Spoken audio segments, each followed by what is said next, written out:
This episode of the Marvelous Marvel Discussion Arena is brought to you by, well, of course, you. If you want to learn more about how you can support the show, go to patreon.com/thearena_podcast.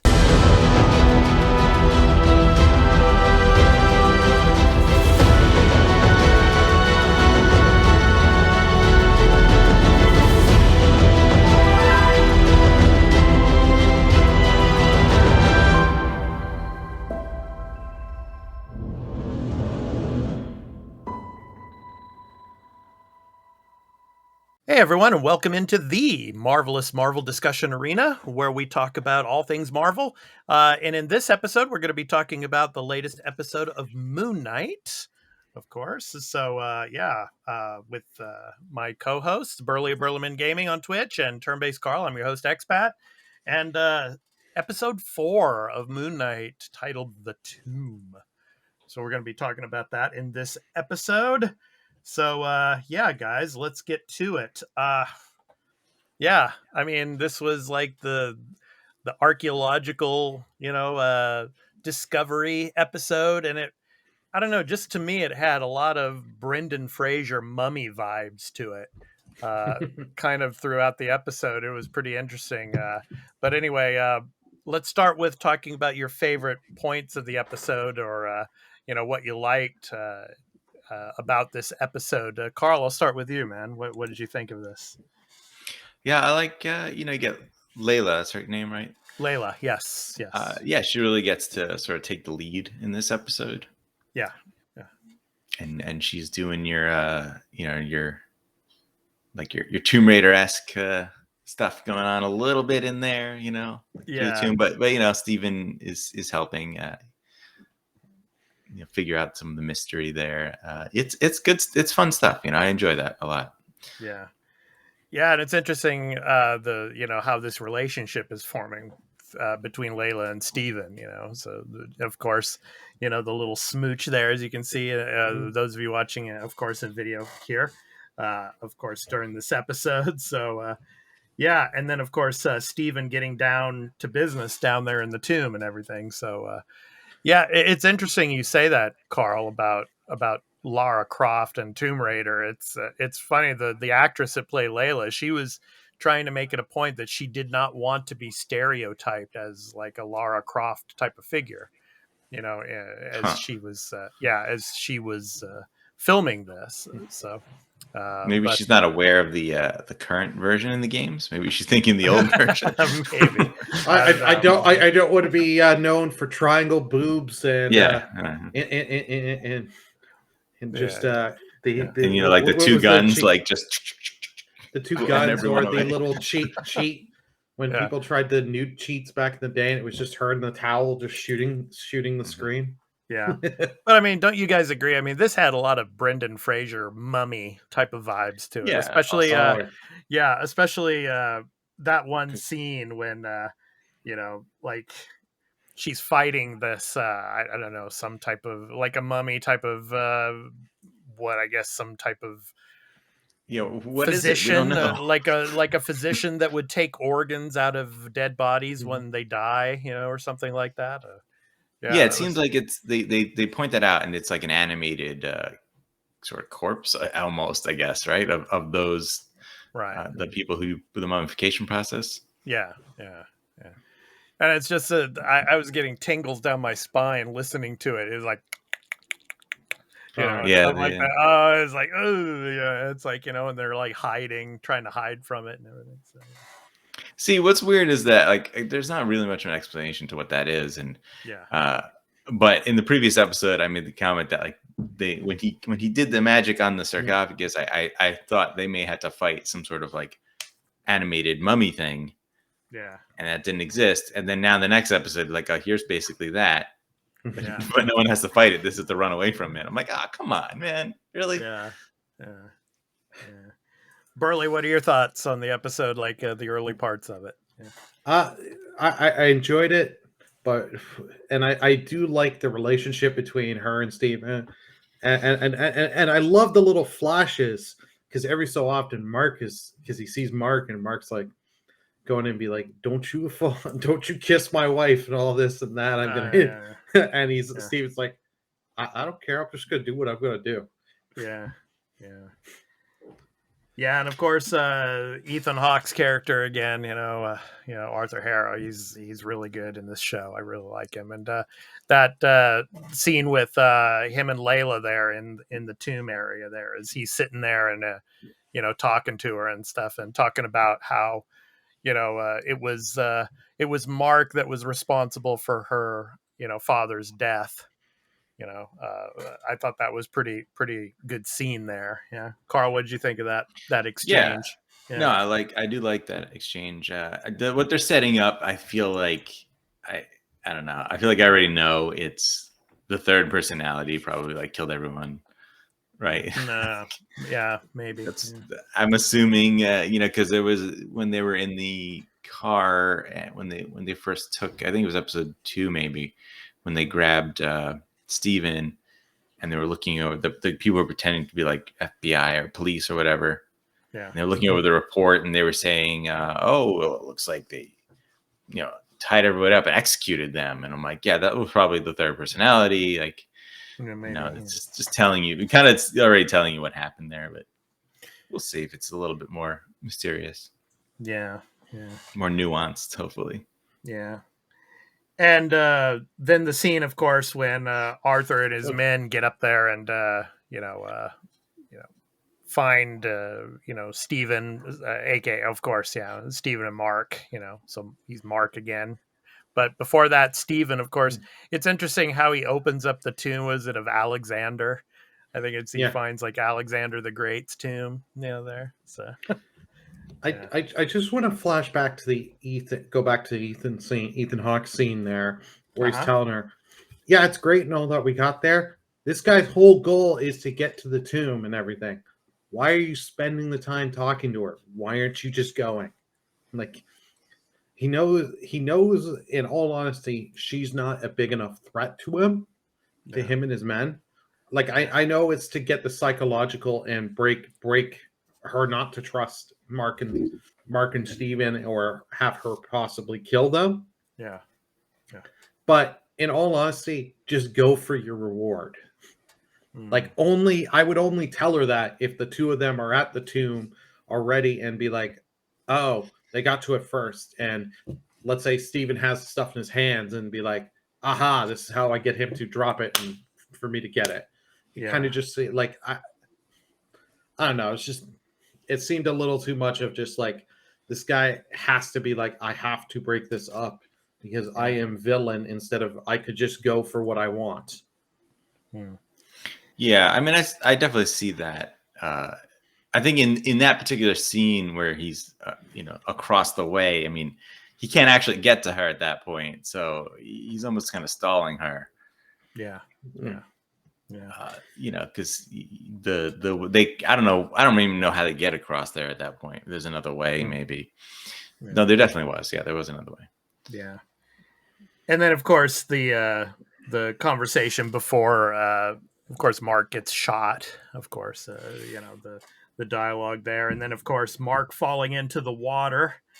That's pretty interesting. Part of the episode is that he reverts to this some like dreamscape in a sense, and what's interesting here for me is that, of course, because Khonshu, we don't have Khonshu, so he can't get into the Moon Knight costume, but the only little image we get of the Moon Knight costume here, is I'm showing the image here, is when he's in like this little psychological ward, and then you see the little doll figure of Moon Knight sitting on the floor there. I thought that was pretty interesting. So what'd you guys think of that part? Yeah, this is interesting. Now they're going they're finally doing a little bit of the, like, maybe he's just crazy. Maybe this isn't really happening the way we think it is. Because that's definitely something in the comics. Yeah, I mean, but again, it's tied to him being shot and then possibly dying, and this is an out of sort of body experience. We see it's pretty typical in a lot of things. Right. And then, of course, he meets up with Steven there, and they're not having to talk to each other in the mirrors. They can actually physically touch each other and everything. So I thought that was, quite interesting. And of course, Layla was in there as well. An iteration of her, I guess. But yeah, it kind of that area and that room kind of gave me like One Flew Over the Cuckoo's Nest vibes. Oh yeah. It's like yeah, Mm-hmm. but yeah. So and and Harrow is the like psychologist or something running. Yeah. He's like there. he's like the head of the ward. Yeah, I like how they're pointing out all the objects in his room are things that like are in the show or like versions of it that you could assume or think that he's created this whole thing in his head based on the things he's seen around him. He's told himself this story. Yeah. And we have another image here of this other sarcophagus, and it's like shaking and everything, like it wants to get out. So what do you guys think about this? Who is in this sarcophagus here? I think it's the third personality that we don't know the name of. I think it's wanting to get out, like it can only get out at glimpses at time. Mm-hmm. So it's wanting to be broken out, and who knows if we get to next episode, if that to get out of here, they're going to need that third personality to get out. Carl, your thoughts? Yeah. No, yeah, it's definitely the third personality. Like they're dropping those hints throughout the show, and this is pretty obvious because you see Mark go into the room in the sarcophagus, and that's where he gets to Steven, the other personality. Right. There's another one in here. Yeah, I like. We didn't need to mention that the Stephen Grant like crappy VHS video like 2 Time. Indiana Jones or ripoff like video show that like from back in the early 90s or something like that. Which is interesting. I do wonder, are they trying to imply that like Mark is the original personality and then he created this other personality based on that somehow? But I'm not really sure if that's going to be real, or this is just all kind of a weird, confusing in your mind sort of moment. Yeah. And then of course the last image I'm going to show here is of course the hippo. So of course, both of them freak out when they see her, and the female voice, hi. I was like, that was pretty good. Of course, and if you remember back in the early parts, I think in the very first episode when Steven is working in the museum, of course he's got a box of like stuffed hippos, and so do we know like, do we look up what god that is? I'm sure there is. Well, isn't it like the goddess of fertility or something like that? I remember hearing something of this. Like, this was neat to see, but then it's just like it cuts to saying hello and then just cuts to their reaction and it just ends. It's like, really? Like, this was such an anticlimactic ending. Like, I know they're going to do something with this character, hopefully, in the next episode, but it's just like, come on. I actually was curious because as they're trying to find their way out and work together, you just see this random hippo. And then I think it's a good like surprise shock ending moment. It's fun. It's fun when you do that stuff. Yeah, that was funny. They'll obviously get right into it, I imagine, the next episode. Yeah, probably. Yeah. So I mean, I don't know, but I mean, throughout this episode, I'm really liking Layla. I mean, more and more. I mean, I would probably rather see Layla become, the next iteration of Moon Knight. So Khonshu's next avatar in a sense. I don't know if that's going to happen, but yeah, she was kicking ass in this episode, especially with the mummy and all, and that fight in her. I really like that. So, and at the beginning of the episode too, when they're flashing back to the late in the last episode when they're in the middle of the desert in the night, and that truck comes in and starts to shoot, and she takes the flare and throws it into the ammunition crate and blows up the truck there. I thought that was pretty cool. So yeah. So what other parts of the episode stand out to you guys? I was gonna say, do you think we get Khonshu next episode? I don't know. I mean, we got to get back to that. Like I said previously, like I only wanted one episode without any Moon Knight stuff. Like, and we did it, and I think they did it well. But we got to get back to that in the next episode somehow. Yeah, I mean that's the only part. Like I'm showing here, it's like that little. That's the only there. Yeah. I mean, they got the I forgot the name that they have for it, but the little statue for the other god Amit that he's looking for, right? That Harrow's looking for. Yeah. So like, next episode, you got to assume that we're gonna see Amit, right? Like they're gonna do a summon her and release her.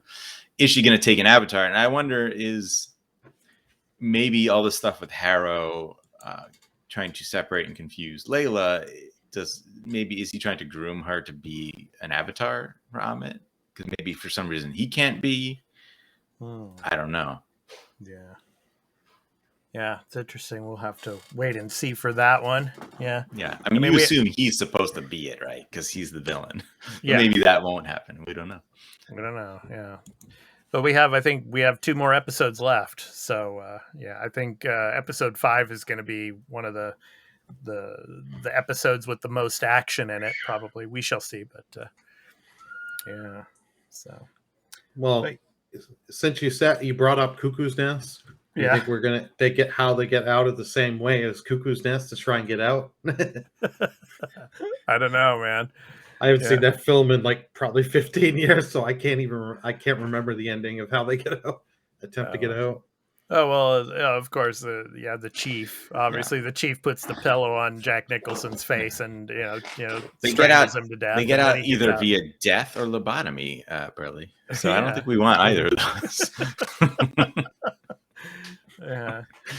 So anyway, all right. So how would you rate this episode in comparison with the other 3 episodes?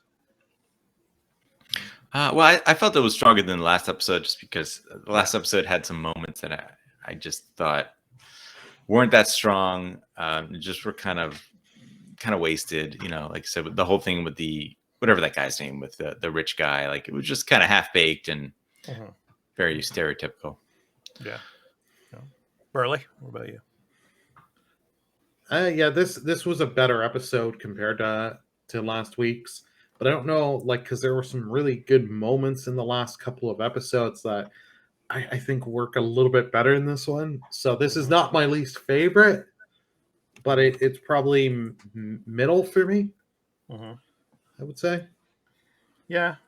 I think for me, I mean, action wise, it was comparable to some of the other, the first, like second, third episode. But I mean, this one I think was, because they're really starting to get, to where they need to be, to get to, the end game, so to speak. So I'm looking forward to seeing next week and what transpires. So so exciting stuff. So anyway, that has been our episode 4 of Moon Knight reactions and recap. So if you have, of course, watched the episode, hope you catch us for the next episode, spoiler recap and reactions for episode 5, which we'll be taping next week. So this has been the Marvelous Marvel Discussion Arena. I've been your host, Expat, along with my co-hosts, Burley of Burleyman Gaming on Twitch and Turn-Based Carl. So we hope to catch you in the next episode where we're going to cover episode 5 of Moon Knight. So take care, everyone. Peace out.